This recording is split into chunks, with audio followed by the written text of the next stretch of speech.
பிரதமர் மோடி தடம் புரண்டியிருப்பது 3 கட்ட தேர்தல் பரப்புரையில் தெளிவாக தெரிகிறது என்று புதுச்சேரி முன்னாள் முதலமைச்சரும் காங்கிரஸ் கட்சியைச் சேர்ந்தவருமான நாராயணசாமி விமர்சித்துள்ளார். இது தொடர்பாக செய்தியாளர்களை சந்தித்த அவர், 3 கட்ட தேர்தலிலும் இந்தியா கூட்டணி கட்சி முன்னிலையில் உள்ளது. மக்கள் இந்தியா கூட்டணி பக்கம் வந்துள்ளார்கள். 7 கட்ட தேர்தல் முடிந்தவுடன் இந்தியா கூட்டணி கட்சி மத்தியில் ஆட்சிக்கு வரும். அப்போது இந்தியா கூட்டணி கட்சி தலைவர்கள் ஒன்று கூடி ஏற்றுக்கொள்ளக்கூடிய ஒருவரை பிரதமராக தேர்வு செய்வார்கள் என்று தெரிவித்த நாராயணசாமி, ராகுல் காந்தி பிரதமராக வர வேண்டும் என்பது தனது விருப்பம் என கருத்து தெரிவித்தார். பிரதமர் அவர்கள் குழம்பியிருப்பதற்கு மிகப்பெரிய உதாரணம், இந்த தேர்தல் பிரச்சார சமயத்தில் அதானியை பற்றியும் அம்பானியை பற்றியும் மற்றும் இந்த நாட்டில் உள்ள 24 பெரிய பண முதலைகளுக்காக, தொழிலதிபர்களுக்காக மோடி ஆட்சி செலுத்துகிறார் என்று ராகுல் காந்தி அவர்கள் பெயரை சொல்லி விமர்சனம் செய்து கூட, ஆனால் இந்த தேர்தலில் ராகுல் காந்தி இதற்கு முன்பு அதானியை பற்றி அம்பானியை பற்றி பேசியவர் தேர்தலில் வாய் திறக்கவில்லை என்று ஒரு தவறான பிரச்சாரத்தை மக்கள் மத்தியில் கொண்டு செல்கிறார். வாலாஜாபேட்டை அருகே திமுக ஊராட்சி மன்ற தலைவர் வீட்டில் வழுக்கி விழுந்து உயிரிழந்த சம்பவம் அப்பகுதியில் பெரும் சோகத்தையும் பரபரப்பையும் ஏற்படுத்தியுள்ளது. ராணிப்பேட்டை மாவட்டம் வாலாஜாபேட்டை அடுத்த தென் கடப்புத்தங்கல் பகுதியைச் சேர்ந்தவர் 82 வயதான பிச்சைமணி. ஓய்வு பெற்ற அரசு பள்ளி ஆசிரியரான இவர் கடந்த 2021ஆம் ஆண்டு நடைபெற்ற ஊராட்சி மன்ற தேர்தலில் திமுக சார்பில் ஊராட்சி மன்ற தலைவராக போட்டியிட்டு வெற்றி பெற்று கடந்த 3 ஆண்டுகளாக அப்பகுதியில் மக்கள் சேவையாற்றி வந்தார். இந்நிலையில் தனது வீட்டில் மின்மோட்டார் சுவிட்சை ஆஃப் செய்வதற்காக சென்றபோது தரையில் நிலை தடுமாறி வழுக்கி விழுந்ததாக கூறப்படுகிறது. இதில் தலையின் பின்பக்கமாக பலத்த காயம் ஏற்பட்ட அவரை உறவினர்கள் உடனடியாக மீட்டு அருகில் இருக்கும் மருத்துவமனைக்கு கொண்டு சென்றனர். அங்கு அவரை பரிசோதித்த மருத்துவர்கள் பிச்சைமணி ஏற்கனவே உயிரிழந்துவிட்டதாக தகவல் தெரிவித்தனர்.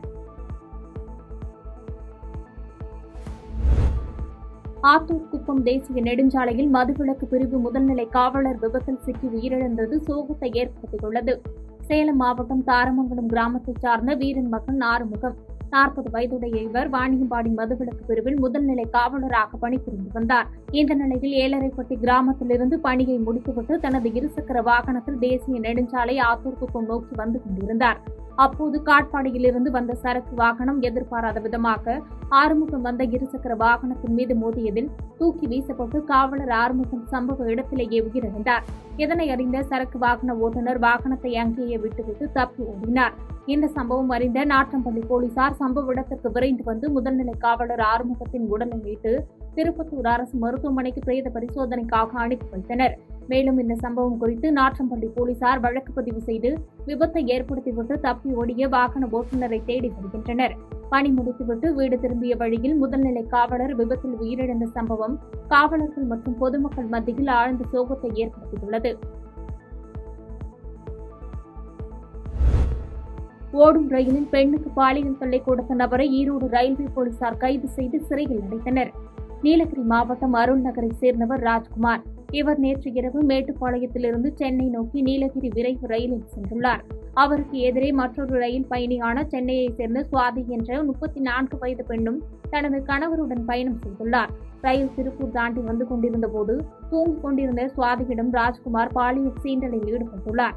இதுகுறித்து பாதிக்கப்பட்ட சுவாதி ஈரோடு ரயில்வே போலீசில் புகார் அளித்த நிலையில் ராஜ்குமாரை கைது செய்த ரயில்வே போலீசார் ஈரோடு மகிழா நீதிமன்றத்தில் ஆஜர்படுத்தி கோபி கிளை சிறையில் அடைத்தனர்.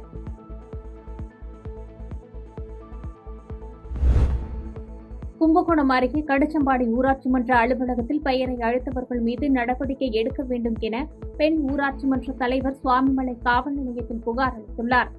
அதிமுகவை சேர்ந்த மலர்கொடி சீனிவாசன். இவர் கும்பகோணம் அருகே கடிச்சம்பாடி ஊராட்சி மன்ற தலைவர் பதவியில் உள்ளார். புதிதாக கட்டப்பட்ட ஊராட்சி மன்ற அலுவலகத்தை பள்ளிக் கல்வித்துறை அமைச்சர் அன்பில் மகேஷ் பொய்யாமொழி கடந்த 2023 ஆகஸ்ட் 10ஆம் தேதி திறந்து வைத்தார். அதன் பிறகு அந்த அலுவலகத்தின் முகப்பில் தலைவரான அவரது பெயர் பெயிண்டால் எழுதப்பட்டிருந்தது.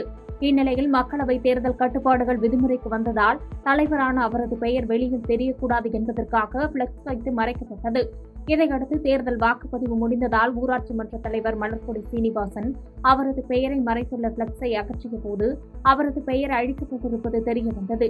இது தொடர்பாக ஊராட்சி மன்ற தலைவர் மலர்கொடி சீனிவாசன் சுவாமிமலை காவல் நிலையத்தில் புகார் அளித்துள்ளார். மேலும் பாமக ஊராட்சி மன்ற துணைத் தலைவர் என் சிவபாலன் மற்றும் திமுக முன்னாள் ஊராட்சி மன்ற தலைவர் எம் செல்வகுமார் ஆகியோர் பெயிண்டால் அழித்துள்ளனர் என்ற குற்றச்சாட்டை முன்வைத்த அவர் அவர்கள் மீது உரிய நடவடிக்கை மேற்கொள்ள வேண்டும் என தெரிவித்தார்.